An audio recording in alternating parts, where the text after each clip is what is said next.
I started working with SoarPay several years back. I've had a few different businesses that I've run through your merchant account provider, but I didn't always know everything that I know now about being an e-commerce merchant, and really, I never realized how tricky it was, how confusing it was to start taking credit cards. It can sometimes be as easy as just merely setting up a Stripe account or a Square account.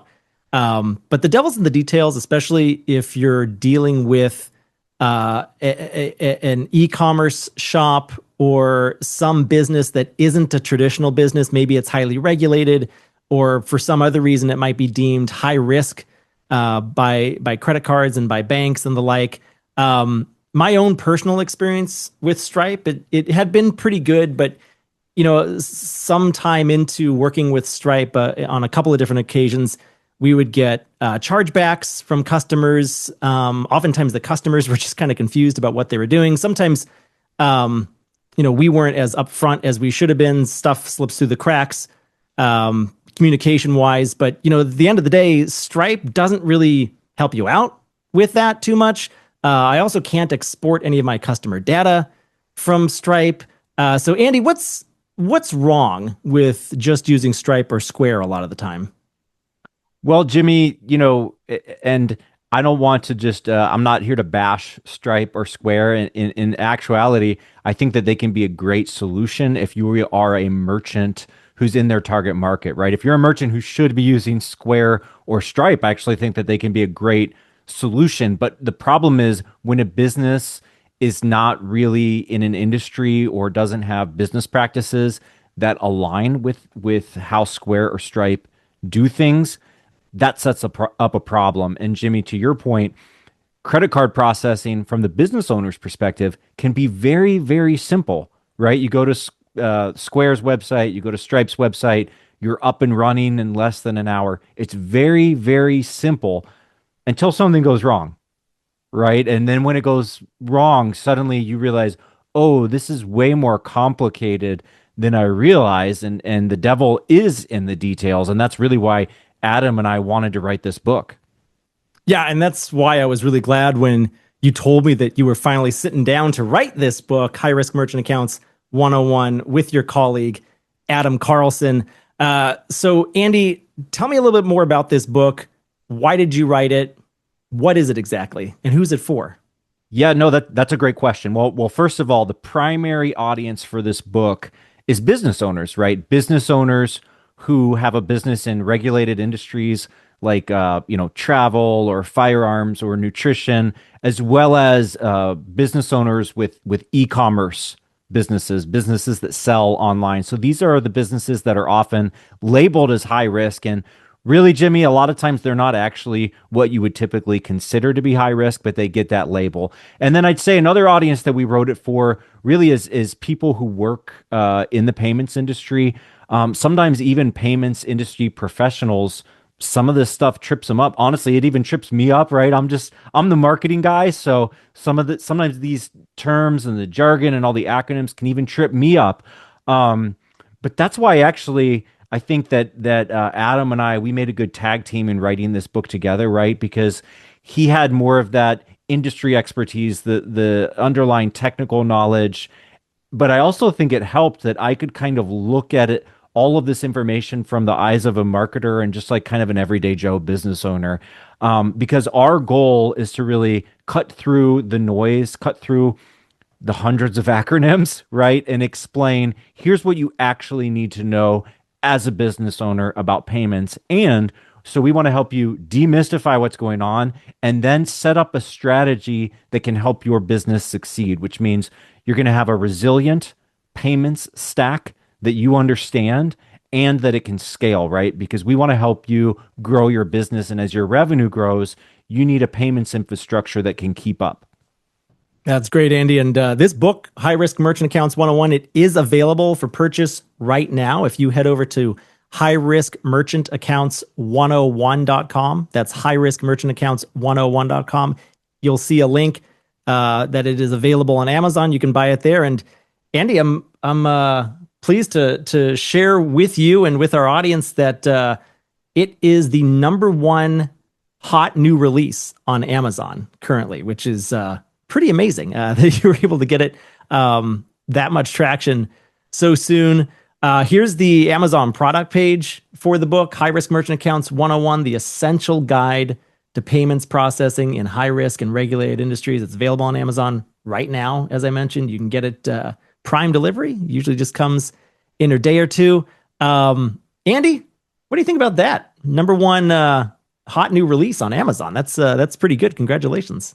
Well, thank you. And as you can see from the Amazon product page, the cover price for the paperback version is $10.95. But it looks like maybe because we're in the new releases that they've discounted it slightly. So $10.40 as we're recording this webinar. And then we also have that ebook version for the Kindle. So many people prefer to read their books on the Kindle these days, which I understand. As for me, Jimmy, I like a paperback, so I'm a print guy all the way. Yeah, so this book just came out just within a couple days ago from when we're recording this webinar. Right now, it just dropped on Amazon. We're going to have the link in the description next to this video. You can grab your copy. You can also head to highriskmerchantaccounts101.com to get a link to the Amazon page where you can buy it. And if you find it useful, by the way, if this book teaches you anything after you've read it for a couple of days, please do leave these guys a review. The reviews are really helpful for them. They make a difference. They help spread the word to help other business owners as well.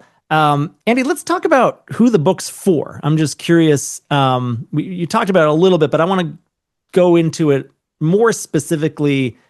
It's for high risk merchants, right? But what do you mean by high risk merchants? What is a high risk merchant, and why would somebody need a high risk merchant account? Who are some of your target audience members for this book? Great question. So what does the label high risk really mean? It means nothing and it means everything, right? It's not a label that a business owner would ever give themselves, I think, or very few would, at least.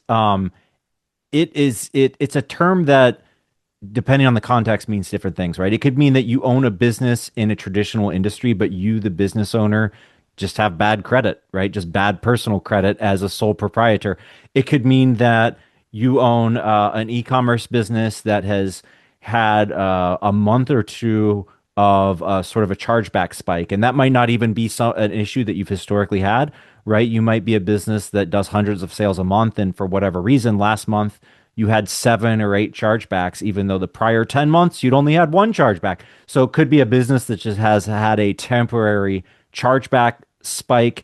It could also be a business in certain regulated industries, such as firearms retailing or retailing in the outdoors industry. A lot of those businesses, your traditional bank or your traditional merchant services company or your traditional point of sale software company, they will restrict certain regulated industries from being on their platform, using their payments, using their point of sale solutions.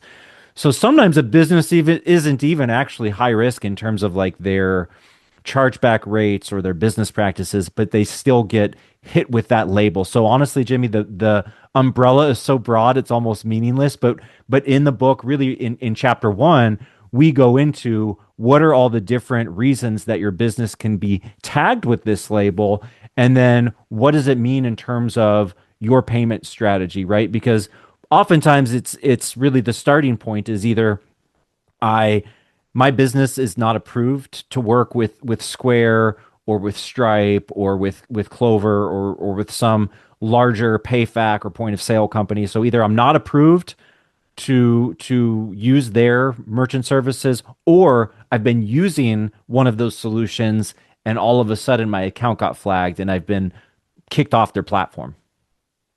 One of the most interesting topics that I found when I read this book over the weekend, the last couple of days here, Andy, is you introduce something I had never heard of before, the instant approval trap, where oftentimes, particularly if you're running a business that's not necessarily going to set off red flags right away.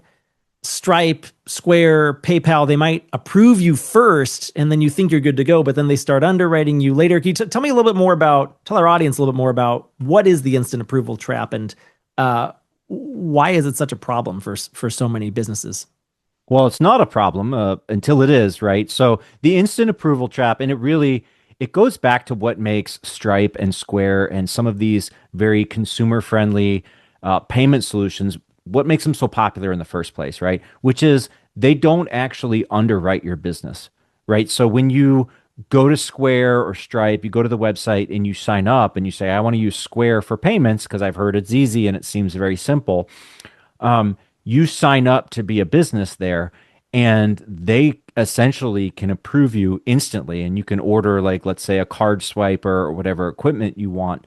And what's happening is they're not approving you for a traditional merchant account in the way that, like, if you work with SoarPay or another more traditional merchant services company, they're what's called a PayFac or a payment facilitator, and they essentially have a master merchant account, and they're just allowing you to sort of latch on to that existing master account. But what happens is they do, we call it, post-approval underwriting, which means unless there's some sort of really obvious red flag, they'll essentially let any merchant onto their platform as long as they meet certain, really minimal criteria. However, then let's say that merchant starts processing more significant volume, or maybe the merchant, when they filled out that initial sign up form or application at Stripe or Square, like for instance, maybe if they're a firearms retailer and they also sell outdoor apparel and other outdoor gear,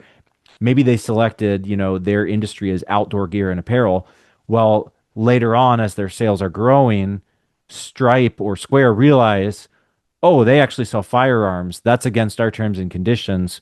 We're freezing your account and we're kicking you off the platform. So the instant approval trap basically means when you're approved to sign up on any of these PayFacs or any of these mainstream processors, you think, okay, my business that's in a regulated industry is perfectly fine to use this as my payment solution. And it's only later when you run into a problem, you realize, oh, I should never have been using Square in the first place. Yeah, really fascinating. Like I said, I mean, I've learned a lot from reading this book over the weekend, and yeah, that instant approval trap was one I hadn't really ever thought of before.